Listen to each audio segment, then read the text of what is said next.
जी प्यारे बच्चों, कैसे हैं आप? मैं उम्मीद करता हूं कि आप सब ठीक होंगे। So welcome to GS chemistry YouTube channel. आज की वीडियो में बात करेंगे हम आपसे चैप्टर नंबर 9 केमिकल इक्विलिब्रियम, उसके शॉर्ट क्वेश्चन आंसर्स के बारे में। तो चलते हैं पहले सवाल की तरफ। What are irreversible reactions, give few characteristics of them. यानी इरिवर्सिबल रिएक्शंस जो हैं वो क्या होते हैं, उनके कुछ खसूसियात बताएं, कुछ उनके करैक्टर्स बताएं।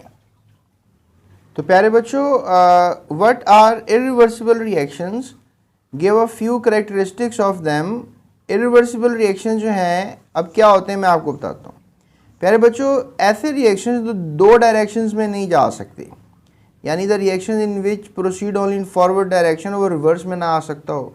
यानी रिएक्टेंट्स तो प्रोडक्ट्स बन जाएं लेकिन प्रोडक्ट्स दोबारा रिएक्टेंट्स ना बन सकें, यानी कि फॉरवर्ड ही गया ना, फिर उसे हम इरिवर्सिबल रिएक्शन कहेंगे। या फिर कह लें कि the reaction in which products do not recombine, यानी कि जो प्रोडक्ट्स हैं वो रिएक्शन नहीं करती हैं, सिर्फ रिएक्टेंट्स ही रिएक्शन करते हैं। To form are reactants are called the reversible reaction. जैसे फॉर एग्जांपल पानी का बनना, यानी कि हाइड्रोजन गैस और ऑक्सीजन गैस अगर दोनों आपस में मिल जाएंगे प्लाटिनम और हीट की मदद से, तो लिहाजा पानी बन जाएगा। इस तरह ही आप कह लें कि कार्बन डाइऑक्साइड का बनना, कार्बन और ऑक्सीजन अगर आपस में मिल जाएंगे, ये रिएक्टेंट्स हैं, और कार्बन डाइऑक्साइड बन जाएगी और ये प्रोडक्ट्स हैं, तो इस तरह का रिएक्शन भी एक इरिवर्सिबल रिएक्शन होगा। इरिवर्सिबल क्यों होगा? क्योंकि ये जो प्रोडक्ट है ये दोबारा रिएक्टेंट नहीं बन सकती। ये जो प्रोडक्ट है ये दोबारा रिएक्टेंट नहीं बन सकती, तो that makes the idea of irreversible reaction. तो प्यारे बच्चों, अब करेक्टरिस्टिक्स की बात कर लेते हैं, यानी जो इरिवर्सिबल रिएक्शंस होते हैं उनके क्या करेक्टर्स होते हैं। So these are unidirectional reaction, यानी एक ही डायरेक्शन में जाने वाले, फॉरवर्ड ही जाएंगे, रिवर्स नहीं आएंगे। So represented by a single arrow, ये इनका करेक्टर है कि आप इनको हमेशा किससे पेश करना है? एरो से। इनके जो मतलब रिएक्टेंट्स के बाद जो आपने निशान लगाना है वो सिंगल एरो का लगाना है। So between the reactant products, in such reactions the reactants are completely converted into products. इसमें क्या होता है कि जो रिएक्टेंट्स हैं वो सारे के सारे प्रोडक्ट बन चुके होते हैं और प्रोडक्ट दोबारा रिएक्टेंट बन नहीं रहे होते। तो लिहाजा ये भी एक करैक्टर है कि रिएक्टेंट्स जो हैं वो कंप्लीटली कन्वर्ट हो चुके होते हैं प्रोडक्ट्स के अंदर।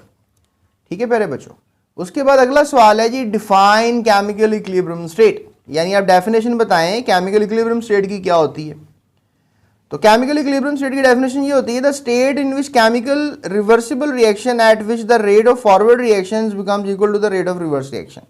यानी इक्विलिब्रियम उसी वक्त आएगा जितना के मटेरियल फॉरवर्ड जा रहा है रिएक्शन के अंदर, उतना ही मटेरियल रिवर्स भी आए, यानी रेट ऑफ फॉरवर्ड जो है वो बराबर हो जाए रेट ऑफ रिवर्स के।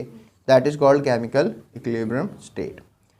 तो प्यारे बच्चे, इस तरह ही हमारे पास एक और सवाल बनता है, that is how dynamic equilibrium is establish, कि डायनेमिक इक्विलिब्रियम आखिर कैसे एस्टैब्लिश किया जाता है। तो ये थोड़ा सा आपको लेंथी जवाब नज़र आ रहा होगा, इसको हम थोड़ा सिंप्लीफाई कर लेते हैं। When a reversible reaction starts the concentration of reactants are maximum, यानी कि जब एक रिवर्सिबल रिएक्शन शुरू होता है तो कंसंट्रेशन ऑफ रिएक्टेंट्स जो है वो बहुत ज़्यादा होती हैं। शुरू में आपको पता है कि रिएक्टेंट्स बहुत ज़्यादा होते हैं। लेट्स से दैट आपने खाना खाना है, नान कबाब पास रखे हुए हैं, तो शुरू में आपके पेट में तो कुछ भी नहीं है ना, नान कबाब रिएक्टेंट्स वो सारे के सारे मैक्सिमम मिकदार में मौजूद हैं। सो therefore the rate of forward reaction is greater, हम ये कह सकते हैं कि हम जल्दी खाएंगे और रिएक्टेंट्स को ख़त्म करने की कोशिश करेंगे। On the other hand the concentration of products is minimum, आपके पेट में कुछ भी नहीं है, तो लिहाजा प्रोडक्ट आपके पेट में क्या है? मिनिमम है। So therefore rate of reverse reaction is very small, यानी अब जो आपने नान कबाब खाए हैं उसको डाइजेशन अगर होनी तो अभी पेट में कुछ जाएगा तो उसकी डाइजेशन होगी ना, पेट में तो कुछ है नहीं, तो डाइजेशन अभी बड़ी स्लो है। सो इसका आप कह सकते हैं कि जो कंसंट्रेशन है प्रोडक्ट्स की वो क्या होगी? मिनिमम होगी। So therefore reverse reaction is small, ठीक है, because the rate of reaction is directly related with the concentration of reacting substances. तो आप कह सकते हैं कि जो अब रेट ऑफ रिवर्स रिएक्शन होगा वो बहुत कम होगा, यानी डाइजेशन तो हो नहीं रही। So as the time passes, अब वक्त गुजरने के साथ साथ आपका पेट भरता चला जाएगा, आप नान कबाब तोड़ के खाते रहेंगे और आपका पेट भरता चला जाएगा। So more and more reactants react to form more and more products, और फिर ज़्यादा सारा आपके पेट में नान कबाब आ जाएगा, यानी कि प्रोडक्ट्स पेट में भर जाएंगी। So as a result concentration of reactants go on decreasing, और ये भी देखें कि नान कबाब कम होने लग जाएंगे, यानी रिएक्टेंट्स कम होने लग जाएंगे। अब पेट में भर रहा है मादा और मादा जो बाहर पड़ा हुआ है वो कम होने लग गया।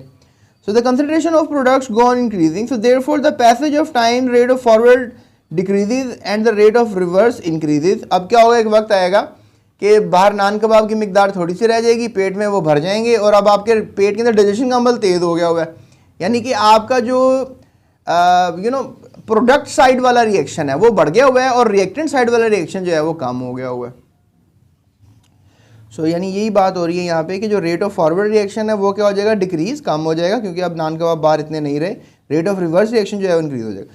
सो a time comes when a rate forward and rate reverse जो है वो दोनों क्या हो जाएंगे, इक्वल हो जाएंगे, यानी rate of forward reaction and rate of reverse reaction, वही ऊपर वाली बात, केमिकल इक्विलिब्रियम स्टेट वाली बात कि रेट ऑफ फॉरवर्ड रिएक्शन और रेट ऑफ रिवर्स रिएक्शन जब दोनों बराबर हो जाएंगे इसको हम क्या कहेंगे, डायनामिक इक्विलिब्रियम।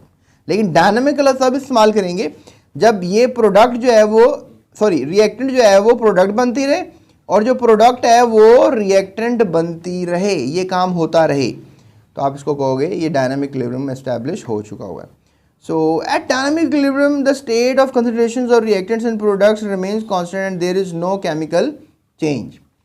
ठीक है, यानी कि अब डायनामिक स्टेट में क्या होगा कि concentration of reactants and products remains constant, यानी कि जो प्रोडक्ट और रिएक्टेंट्स हैं वो कांस्टेंट रहेंगे, there is no change over change in chemical reaction.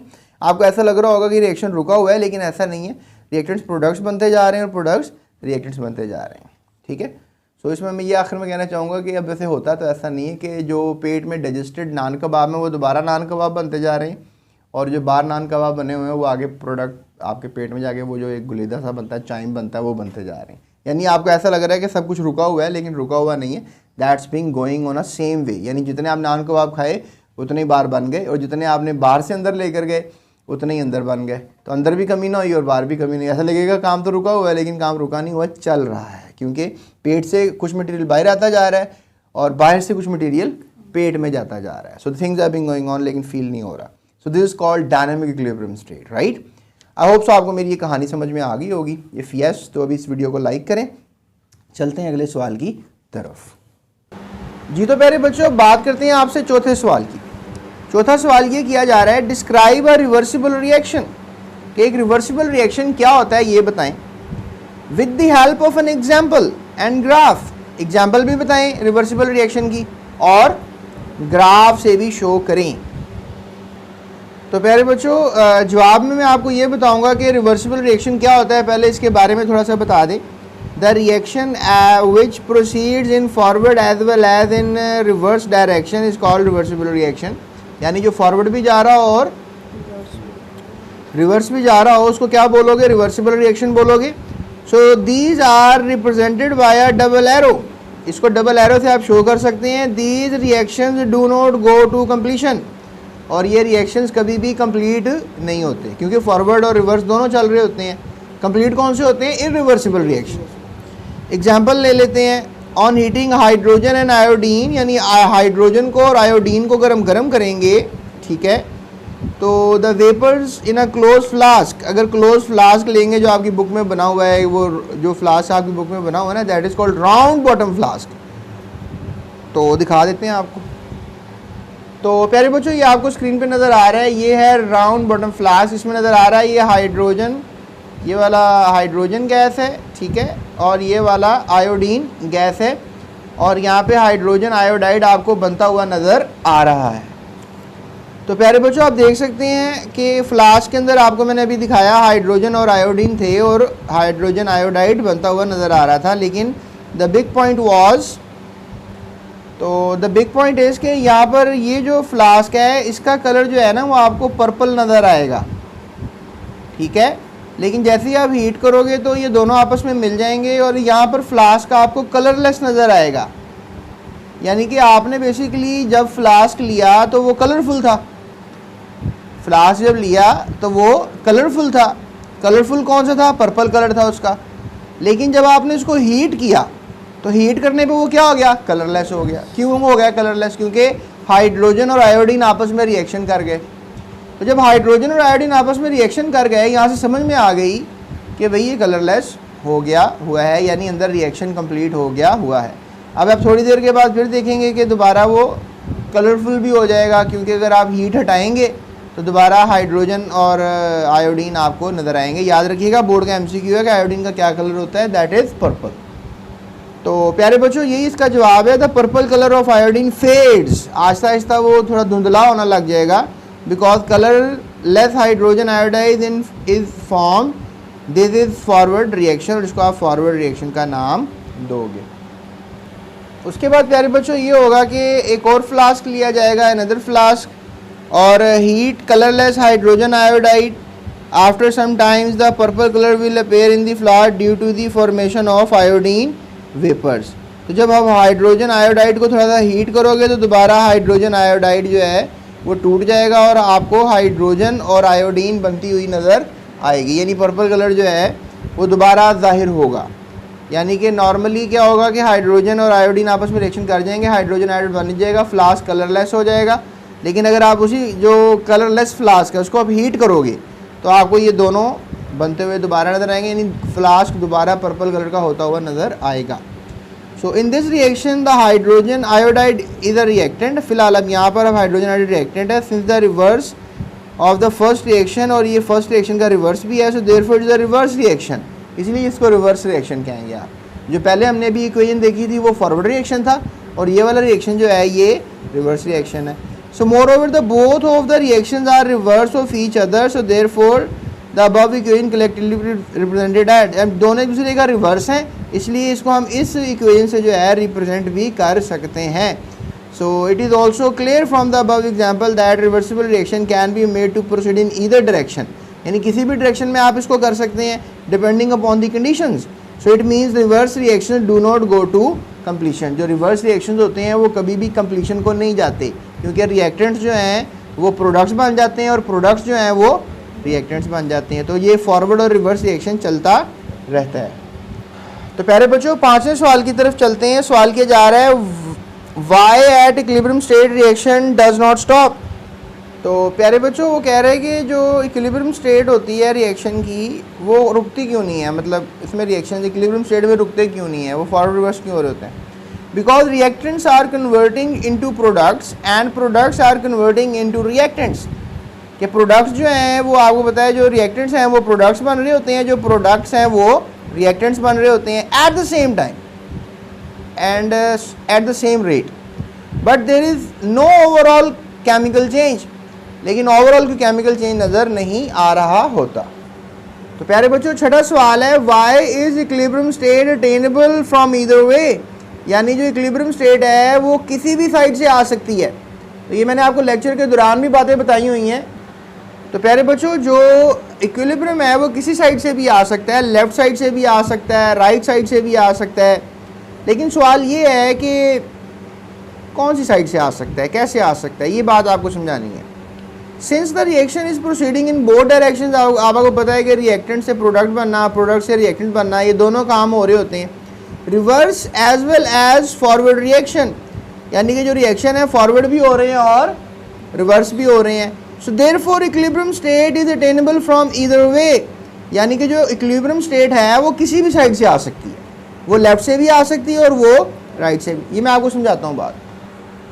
तो प्यारे बच्चों, लेट्स से दैट कि हमारे पास ए और बी जो हैं वो आपस में रिएक्शन कर रहे हैं और सी और डी बना रहे हैं। ये एक रिवर्सिबल रिएक्शन की एग्जांपल मैंने आपके सामने ले ली है।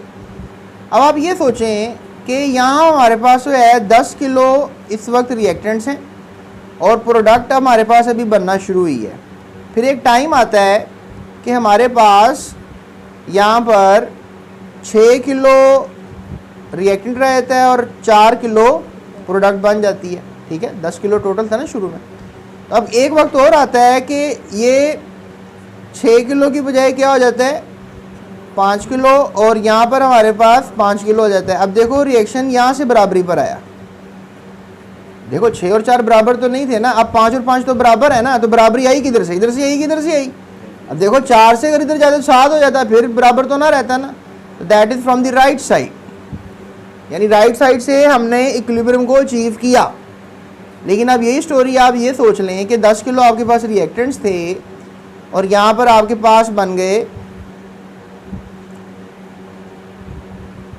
4 किलो प्रोडक्ट्स। तो आप डेफिनेटली 10 किलो तो नहीं रही, तो 6 किलो रह गया।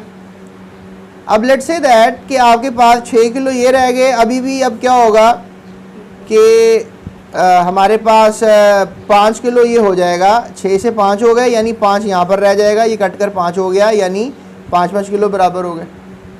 लेकिन कुछ टाइम गुजरने के बाद ये भी तो हो सकता है कि ये 4 किलो हो जाए, अभी भी इक्विलिब्रियम तो राइट से ही आया है ना, 4 किलो हो जाए और ये 6 किलो हो जाए। ये सोचें अब क्या होगा, तो जब ये 4 किलो हो जाए, ये 6 किलो हो जाए, अब दोबारा इक्विलिब्रियम अगर लेकर आना है तो अब क्या होगा, अब इस साइड से इक्विलिब्रियम आया, यानी क्या समझ में आई बात कि इक्विलिब्रियम जो है वो किसी भी साइड से आ सकता है। अब कौन साइड से आया है, लेफ्ट साइड से। तो पहले आया था राइट साइड से, अब आया है लेफ्ट साइड से। तो यहाँ से मैं क्या समझ में आई कि equilibrium can be achieve from either side. यहाँ पर थोड़ी सी कन्फ्यूजन है, आप ये लेफ़्ट टू राइट है ना, या मैं उल्टा बोल रहा हूँ, ये आप लेफ़्ट ले लें, ठीक है, और अब आप ले लें राइट, ठीक है, ये कन्फ्यूजन दूर कर लें। तो प्यारे बच्चों हम कह सकते हैं कि equilibrium can be achieved from either side, even वो लेफ़्ट साइड हो या फिर राइट साइड हो। तो प्यारे बच्चों why equilibrium state is attainable from either way, इसका जवाब मैंने आपको समझा दिया कि रिएक्शन जो है वो दोनों डायरेक्शंस में हो रहा था, रिवर्स में भी हो रहा था और फॉरवर्ड में भी। So equilibrium state is attainable from either way. When we start a reaction from product side, it moves in the reverse direction to sustain equilibrium, ताकि वो reverse direction से equilibrium आ जाए। When we start a reaction from reactant side, it moves the forward direction to achieve equilibrium. So हमने कभी देखा कि reactant के side से equilibrium आया, कभी देखा product के साइड से equilibrium आया। So therefore equilibrium state is attainable from either way, यानी अचीवेबल फ्रॉम ईदर वे या अटेनेबल फ्रॉम ईदर वे हम ये लिख सकते हैं, राइट। सो प्यारे बच्चों चलते हैं अगले सवाल की तरफ। जी प्यारे बच्चों, तो 7वां सवाल है, what is the relationship between active mass and the rate of reaction. जी प्यारे बच्चों, तो 7वें सवाल के जवाब की तरफ चलते हैं कि क्या ताल्लुक है एक्टिव मास का और रेट ऑफ रिएक्शन का। तो याद रखिएगा, rate of reaction and active mass of a reactant are directly related to each other, एक दूसरे से इनका काफ़ी ताल्लुक है। Greater the active mass of a reactant, greater will be the rate of reaction, यानी जितने ज़्यादा रिएक्टेंट्स होंगे और वो एक्टिव होंगे यानी कि रिएक्शन कर भी सकते होंगे, तो फिर उनका जो रेट है वो ग्रेटर आएगा। यानी कि रेट ऑफ रिएक्शन का किस पे डिपेंड करता है, डायरेक्टली प्रोपोर्शनल किसके है, rate of active mass of a reactant पे। यानी रिएक्टेंट होना ज़रूरी नहीं है, रिएक्टेंट का होने के बाद एक्टिव होना भी ज़रूरी है, ये वो बात समझाना चाह रहे हैं सवाल में हमें। जी तो प्यारे बच्चों 8वां सवाल काफ़ी ज़रा लेंथी सा सवाल है। Drive equilibrium constant expression for the synthesis of ammonia from nitrogen and hydrogen. सवाल लेंथी है लेकिन इसका जवाब लेंथी नहीं है कि एक इक्विलिब्रियम कांस्टेंट यानी केसी की इक्वेशन बनाएं अमोनिया और नाइट्रोजन हाइड्रोजन को लेकर। जी तो प्यारे बच्चों इसका जवाब आपको यहाँ पर मिलेगा, equilibrium expression for synthesis of ammonia. यानी यहाँ पर आपने अब केसी की इक्वेशन बनानी है अमोनिया को लेकर। यहाँ पर आपको नज़र आ रहा है नाइट्रोजन हाइड्रोजन अमोनिया बना रहे हैं, ये रेट ऑफ फॉरवर्ड रिएक्शन है, rate of constant rate of reverse reaction है। तो रेट ऑफ फॉरवर्ड के लिए हम आरएफ का लेटर यूज़ कर सकते हैं, और रेट ऑफ फॉरवर्ड के लिए याद रखिएगा ताल्लुक किसका होता है, हमेशा रिएक्टेंट्स का, कंसनट्रेशन ऑफ रिएक्टेंट्स का। ये नाइट्रोजन को ब्रैकेट में ले लें, गैस को, हाइड्रोजन गैस को ब्रैकेट में ले लें, उसका जो ये मोलर कंसनट्रेशन है इसको कोएफिशिएंट बना दें, पावर बना दें। इस तरह यहाँ से अब आपने ये वाली लेनी है, ये रिवर्स के लिए लेनी है। तो के आर जो है रेट ऑफ रिवर्स किसके बराबर होगा, अमोनिया के। फिर इसकी कंसनट्रेशन ले लें, ब्रैकेट लगा दें, और ये जो मोलर कंसनट्रेशन इसको पावर बना दें और के आर लिख दें यहाँ पे। तो प्यारे बच्चों इसको हम अब कैसे लिखेंगे मज़ीद आगे। रेट ऑफ फॉरवर्ड रिएक्शन आपको पता है रेट ऑफ रिवर्स के बराबर होता है, इन दोनों को बराबर कर लेंगे, यानी के एफ और के आर को आपस में क्या कर लेंगे, बराबर कर लेंगे। और फिर के एफ ओवर के आर याद रखिएगा, के एफ ओवर के आर जो है वो केसी के बराबर होता है, यानी हम के एफ ओवर के आर की जगह क्या लिख लेंगे, और ये अमोनिया इधर रह जाएगा, ये इधर आगे इक्वालिटी की इस तरफ आगे डिवाइड हो जाएगा, तो हमारे पास ये केसी की इक्वेशन बन जाएगी, इक्विलिब्रियम कांस्टेंट एक्सप्रेशन बन जाएगी। ठीक है, तो ये तरीका होगा, इसको एक दफ़ा और वीडियो को देख लें ताकि आपको समझ में आ जाए। जी तो प्यारे बच्चों जो 9वां सवाल है, 9th क्वेश्चन है, right the equilibrium constant expression for the following reaction. जिस तरह अभी हमने अमोनिया की नाइट्रोजन हाइड्रोजन की जो है सिंथेसिस यानी बनने के ऊपर इक्वेशन दी है, तो यहाँ पर भी हमने इनकी अब केसी इक्वेशंस देनी है, ठीक है। यहाँ पर आयोडीन और हाइड्रोजन रिएक्ट कर रहे हैं, हाइड्रोजन आयोडाइड बना रहे हैं, और ये कार्बन मोनोऑक्साइड और हाइड्रोजन गैस है जिससे मीथेन गैस और वाटर वेपर्स बन रहे हैं। तो प्यारे बच्चों, यहाँ पर हमने इसकी सिंपल सी बनानी है इक्वेशन। आपको पता लग तो गया होगा कि केसी जो है हमने प्रोडक्ट ओवर रिएक्टेंट्स को लेकर बनानी होती है। तो प्रोडक्ट्स आपके पास नज़र आ रहे हैं, हाइड्रोजन आइड। इस इक्वेशन को देखें आप, पहली को, ये प्रोडक्ट है, ऊपर लिख लिया कंसंट्रेशन लगा के, इसकी जो कोफिशिएंट था उसको हमने पावर बना लिया, इसकी जो मोलर कंसंट्रेशन उसको पावर बना लिया, और यहाँ पे कार्बन मोनो और हाइड्रोजन है, मीथेन और वाटर वेपर्स बना रहे हैं। तो ये प्रोडक्ट है, इसको ऊपर ले लिया लहदा। अब इनके दोनों के कोफिशिएंट जो है वो मोलर कंसंट्रेशन जो है 1 1 है, तो कोफिशिएंट 1 1 ही होगा, लिखने की ज़रूरत नहीं है। और हमने जो रिएक्टेंट्स हैं उसको नीचे ले लिया, कार्बन मोनोऑक्साइड की भी कंसंट्रेशन ले ली, हाइड्रोजन की भी कंसंट्रेशन ले ली, और इसकी मोलर कंसंट्रेशन को कोफिशिएंट बना दिया, पावर बना दिया। तो ये हमारे पास दोनों इक्वेशंस बन गई। चलते हैं अगले सवाल की तरफ, 10वें सवाल की तरफ। प्यारे बच्चों, 10वां सवाल किया जा रहा है कि how direction of a reactions can be predicted, यानी जो डायरेक्शन ऑफ अ रिएक्शन है उसको प्रिडिक्ट कैसे किया जा सकता है। तो प्यारे बच्चों, प्रिडिक्शन किसी भी रिएक्शन की कैसे की जा सकती है? By comparing the value of QC and KC we can predict the direction of a chemical reaction. तो यहाँ पर आप इसको नोट डाउन कर लें। ये पहला तरीका है, QC वो वैल्यू जो आपने चलते रिएक्शन में निकाली है, और KC नेचुरल वैल्यू है, ये फिक्स होती है, ये फिक्स नहीं होती। तो लिहाजा अगर QC की वैल्यू जो है वो लेस है, यानी कि QC लेस है और KC बड़ी है, तो याद रखिएगा रिएक्शन फॉरवर्ड है, ठीक है। QC छोटी है, KC बड़ी वैल्यू है, तो रिएक्शन क्या होगा? फॉरवर्ड होगा। और प्यारे बच्चों, अगर हम सपोज कर लेते हैं कि QC की वैल्यू जो है वो ग्रेटर है KC से, तो फिर रिएक्शन क्या हो जाएगा? रिवर्स होगा। एक वक्त ये भी आ सकता है कि QC की वैल्यू KC के बराबर भी आ जाए। तो जब बराबर आ जाएगी प्यारे बच्चों, तो फिर आप कह सकते हैं कि ये रिएक्शन इक्विलिब्रियम में है। रिएक्शन ना फॉरवर्ड है ना रिवर्स है, इक्विलिब्रियम में है, बराबरी पे है। बेटा आप यहाँ तक लिख लें, ये इसका जवाब होगा। जी प्यारे बच्चों, अब 11वां सवाल ये किया जा रहा है, how can you know the direction, how can you know that a reaction has achievable from equilibrium state, कि जो रिएक्शन है वो अचीव कर लिया उसने इक्विलिब्रियम स्टेट को। तो प्यारे बच्चों, जो रिएक्शन है वो अचीव हो गया है इक्विलिब्रियम स्टेट में, ये इसके बारे में आप क्या बता सकते हैं? ये हम मतलब कैसे बता सकते हैं? When a rate of forward reaction becomes equal to the rate of reverse reaction and there is no change in the concentration of reactants and products, यानी रिएक्टेंट्स और प्रोडक्ट्स की कंसंट्रेशन में कोई तब्दीली नहीं आ रही, फॉरवर्ड रिएक्शन इक्वल हो चुका हुआ है रिवर्स रिएक्शन के, इसका मतलब है ये इक्विलिब्रियम वाली बात की जा रही है, यानी कि इक्विलिब्रियम अचीव हो चुका हुआ है। प्यारे बच्चों, अगला सवाल किया जा रहा है, what are the characteristics of a reaction that establishes equilibrium state at once. ऐसे रिएक्शन के बारे में बताएं जिसने एस्टैब्लिश कर लिया इक्विलिब्रियम एक ही वक्त में। तो प्यारे बच्चों, ऐसा रिएक्शन जिसमें इक्विलिब्रियम एकदम आ जाएगा, वो याद रखिएगा, उसका जवाब हम ये लिखेंगे, जिसमें small numerical value of KC होगी। आपने जवाब में लिखना है the reaction which establishes equilibrium at once that reaction has small numerical value of KC। ये कमेंट पास कर ले जो भी मैंने बोला है, फिर आप ये हेडिंग लगाएं और फिर ये जवाब लिख लें आप। इसमें मैं आपको वजह बता देता हूँ, इसमें इसलिए ऐसा होता है क्योंकि प्रोडक्ट तो बननी नहीं होती, क्योंकि रिएक्टेंट ने प्रोडक्ट में इतना ज़्यादा कन्वर्ट होना नहीं होता, उसके लिए टाइम नहीं लगता, तो लिहाजा प्रोडक्ट बल्कि जो थोड़ी बहुत बनी होती है वो भी रिएक्टेंट बनना शुरू हो जाती है। तो याद रखिएगा, small numerical value of KC हमें ये समझाती है कि एकदम इक्विलिब्रियम आ जाएगा, यानी जैसे ही आपने रिएक्शन स्टार्ट करवाया वैसे इक्विलिब्रियम आ गया। तो that is the development of equilibrium at once, एकदम इक्विलिब्रियम आ गया, ठीक है। ये जवाब हम नोट डाउन कर लें। तो बेटा ये आपके 12वें सवाल का जवाब था। प्यारे बच्चों, अब 13th क्वेश्चन की तरफ, सेकंड क्लास की तरफ चलते हैं। इफ अ रिएक्शन कोशेंट यानी QC of a reaction is more than KC, what will be the direction of the reaction. ये भी मैंने थोड़ी देर पहले आपको बता दिया था कि QC की वैल्यू अगर बड़ी होगी KC से, तो रिएक्शन जो है वो कौन सी डायरेक्शन में होगा, ये हमने उनको बताना है विद एग्जांपल। तो प्यारे बच्चों ये इसका जवाब यहाँ से यहाँ लिख लें आपके, if QC is greater than KC the reaction will move in the reverse direction to achieve equilibrium.